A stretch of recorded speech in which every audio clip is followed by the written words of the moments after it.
আজকে আমার একটা স্টুডেন্ট আমাকে জিজ্ঞাসা করলো, আচ্ছা দাদা, চালাক আর বুদ্ধিমান দুটো কি এক? তো তাকে বোঝানোর জন্য আমি একটা উদাহরণ দিলাম যে ধর তুই ট্রেনে করে কোথাও যাচ্ছিস, তোর পাশে এক ভদ্রলোক বসে আছে।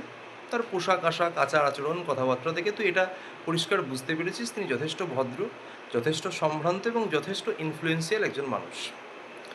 কোনো কারণে অসাবধানতাবশত তার পকেট থেকে হয়তো একটা টাকার বান্ডিল পড়ে গেছে এবং সেই বান্ডিলে ধরে নে 5,000 টাকা আছে।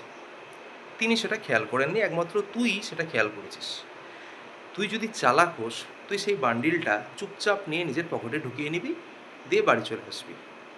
আর তুই যদি বুদ্ধিমান হোস, তাহলে ওই বান্ডিলটা তুলে তুই তাকে ডেকে সেই ভদ্রলোকের হাতে তার টাকাটা ফেরত দিয়ে দিবি।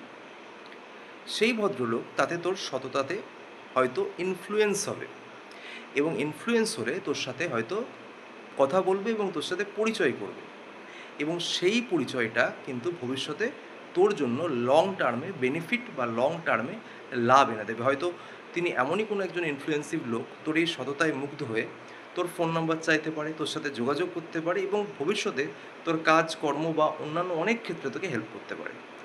একটা কথা মনে রাখবে, চালাক ইনস্ট্যান্ট লাভ দেখে, আর যে বুদ্ধিমান হয় সে সুদূর প্রসারী বা লং টার্ম লাভের কথা চিন্তা করে। Thank you.